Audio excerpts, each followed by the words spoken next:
Having begun my journey as a complete novice, I rode my motorcycle across North America, Ireland, and the UK. From Europe, it'll be an adventure down to Cape Town. We'll head back up to the Middle East, and from there it'll be Asia and down to Australia.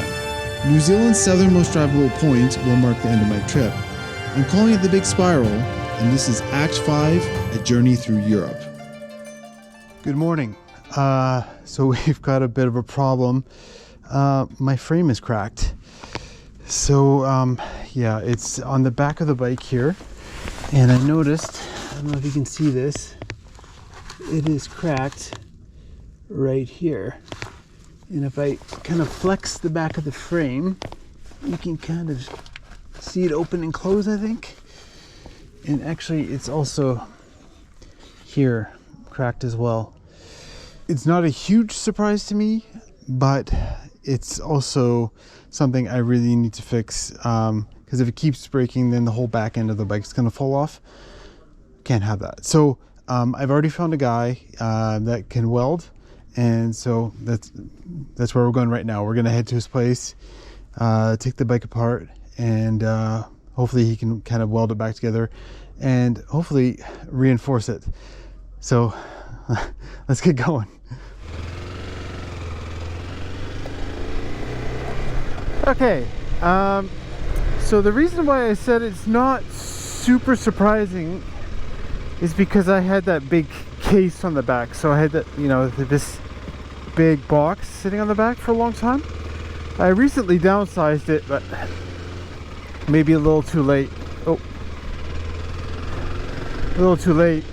So basically that box was just too much weight for they call it the subframe, but on my motorcycle it's all one piece. The frame is the rear and the front is all one piece. So that rear end of the bike, you know, it starts flexing when there's too much weight on there, and eventually it fails. So the bike's got around 30,000 kilometers on it now, so it did take a while, but I'm hoping I never have to do this again.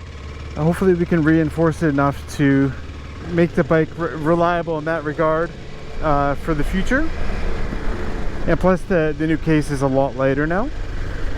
But yeah, the back of the bike was never designed to take loads like that. You know, the bike is just a little dual sport bike, and it's not meant to take big loads. So I've definitely been asking a lot of the bike, and yeah. So it's not overly surprising to me. I've seen this happen with other bikes online and things like this. So it's just it's probably par for the course, I'd say. But yeah, while we fix it, I'd like to at least improve it. But anyways, we're gonna go see a guy. His business name is Dr. Steele, but his actual name is Theo, or he says Tio. And I just messaged him, and he was kind enough to take me on his day off, and he's gonna let me film and just kind of document the whole thing. So he seems like a really nice guy, so I'm optimistic. But yeah, basically on my days off I'll take the bike grocery shopping, and I was just pushing the bike back into the parking space and like putting my hand on the back of the rack there, and basically I could feel there's some movement in there, and I was like, oh, that doesn't seem right. And yeah, I had looked, oh, it's cracked. So it would also maybe explain, like on my last ride I could hear some like not so good sounds back there, and I just, you know, you're riding, you don't really want to think about it. So I just kind of ignored it. So I feel like that maybe that's what those sounds were.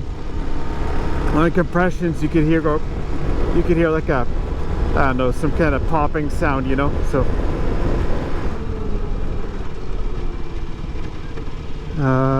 Dr. Steele?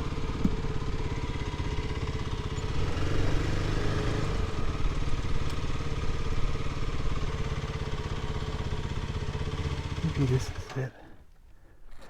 Dr. Steele? Yeah. Oh, that's you. Bonjour, hello, I'm Eric. This is the bike? This is the bike, yeah. So yeah, it's I think cracked here somewhere. Oh. Yeah. And then also Yes, this is loose yes. too. Okay. Yeah. No problem. Yeah. No problem. Yes. So we have to disassembly most of the parts. Yeah. But not the subframe. So I was thinking it would also be nice to reinforce it somehow, because the problem is I run a big case here, and then it's just Yes, I will try to find something to. I can start taking apart.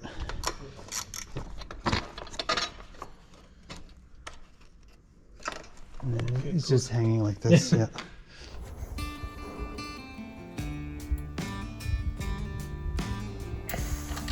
Wow.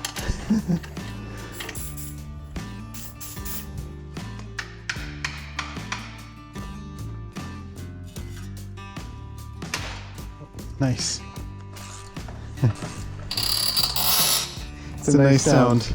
I've seen a lot of heat cycles. Oh yeah, that's the piece is broken. Yes. It's really thin. I think the problem is on this bike is the treatment on the metal. Right. You know, the paint is not good quality, so Right.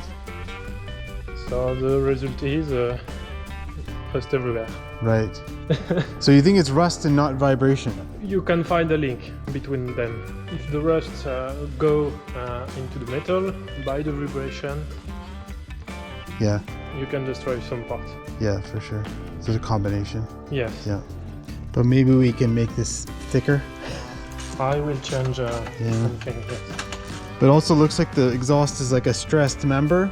Like the exhaust is almost bracing the frame here, you know? Yes, this is very rigid. Yeah. Yeah. Oh wow, there's another big crack here. Just noticed. Oh. Yeah, that's not good, huh?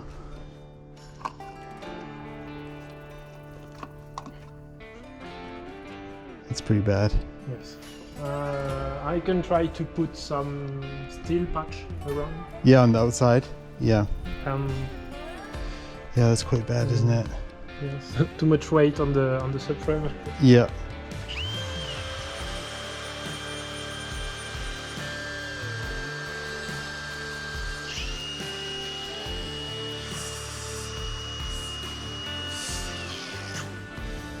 So yeah, this crack is pretty much going all the way around.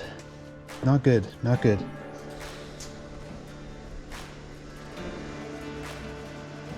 If we want to weld all around, we have to disassembly most of the bike. Yeah.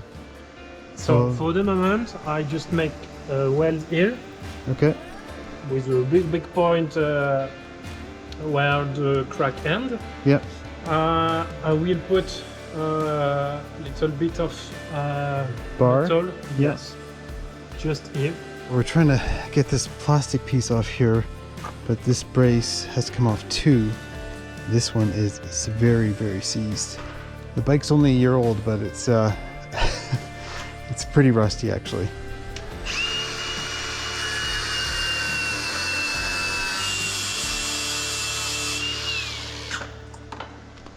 Nice. Yeah, it's cracked all the way down here, so we had to just move this plastic away so we can access the crack here.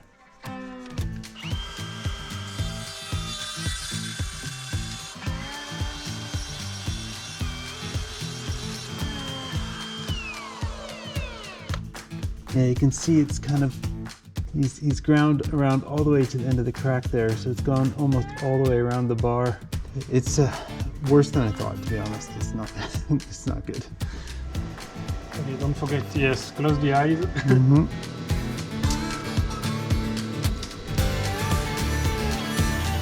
Nice welds. So I will make this one for the muffler. Okay. So Teo's making a little bracket here out of thicker metal to mount the exhaust again. Okay, now that we got these plastics removed, you can see the extent of this one. It's going maybe up to there. Maybe it's almost all the way around too. Yeah, you can kind of see the thickness of the tubing here. It's pretty thin stuff, but it's good because it makes the bike light, but maybe less reliable. And I've noticed this exhaust is kind of a stressed member, so it's connected to 3 points here, and it's also kind of the support for this tube here. So it's it'll be good to have this one beefed up, I think. So Teo's made a new mount here, and it's a lot thicker than the old one was. So I guess you're just gonna spot weld it on and then weld it on? I will spot and check all along.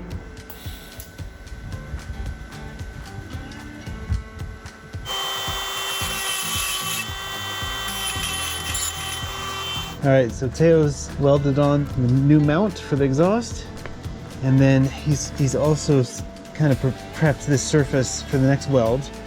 And actually the crack is going from here to here as well as going around that way. It's likely been cracked for a while now.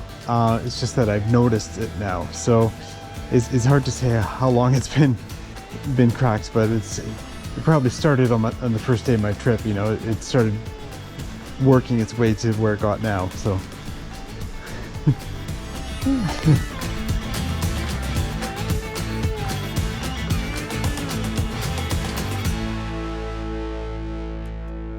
All right, so I think we're gonna put a piece on top of here and a piece on top of here, just to kind of reinforce, because basically when you're pulling on here, it's creating tension on the top of this tube. So if you put a piece on top, then it'll kind of take up some of that tension. And then I think we're gonna put some kind of reinforcement in here somewhere, because if you look at from this point to here, this is still basically a big lever, and when you have the case sitting on top of here, it's just like pushing down all the time.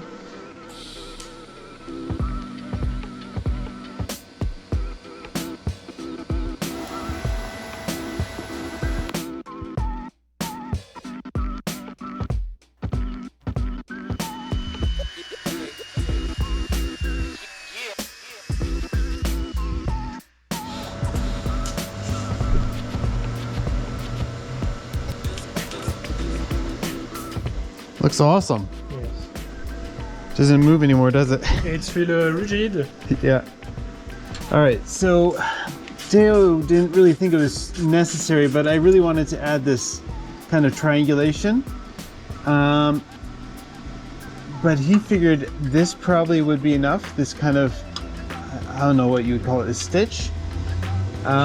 He's concerned that the force on this may transfer and start cracking things down here.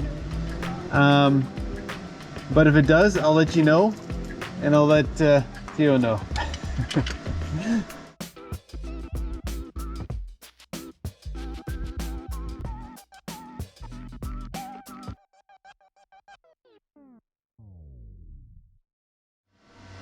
C'est fini. Ouais. Plus qu'à remonter. Well, thank you very much. You're I welcome. very much appreciate it. You're welcome. See ya. Bye bye. Merci beaucoup. Oh, he's so nice. Oh my god. I was like, how much do I owe you? He's like, free. I'm like, no, there's no way I'm letting you do this for free. There's absolutely no way. So he's gonna send me his banking info so I can send him some money, because it's just, he basically worked for 6 hours. No, I was expecting to pay a lot. To be honest, I was expecting to pay a lot because, you know, we're in France and wow. Okay, so there's still a little bit to do. I just have to paint the bits that he welded on, just so there's no bare metal in the frame so it doesn't rust. And one of the bolts we had to cut off, so I just got to go find a new set of bolts for that one piece, and it should be good. But anyways, yeah, I'll see you in the morning, and then we'll just finish it all up and make it ready for Africa. Sweet.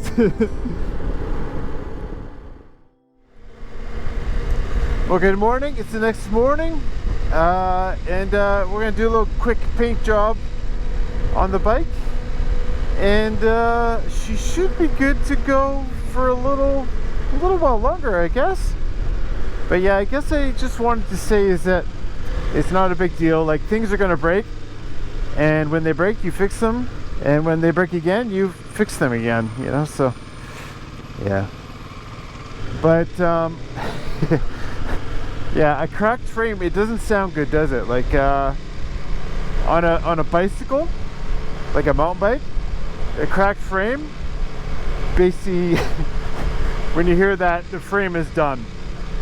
But it's a little different on a motorbike, I think. All right, Leroy Merlin, that's the very Anglophone way to say it. But I think maybe I'm just gonna find a spot where I won't be bothered too much. All right, so I just want to find some paint and some new bolts because I had to cut that one bolt. Okay, I got what I need. I just got to disassemble the bike a little bit, and we'll paint it and replace those bolts.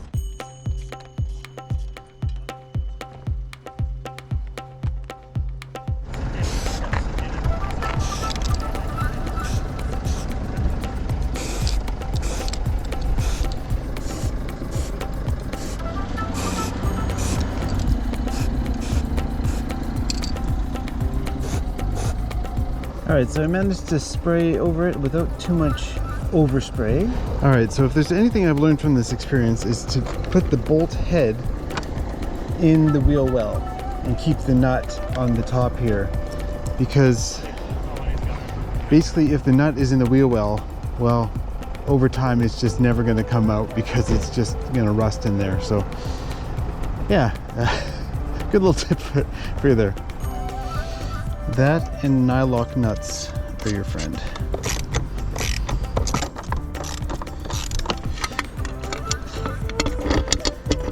Well, it's quite a bit more solid now, and yeah, everything's all painted up. Hopefully it lasts another 30,000 kilometers, hopefully more.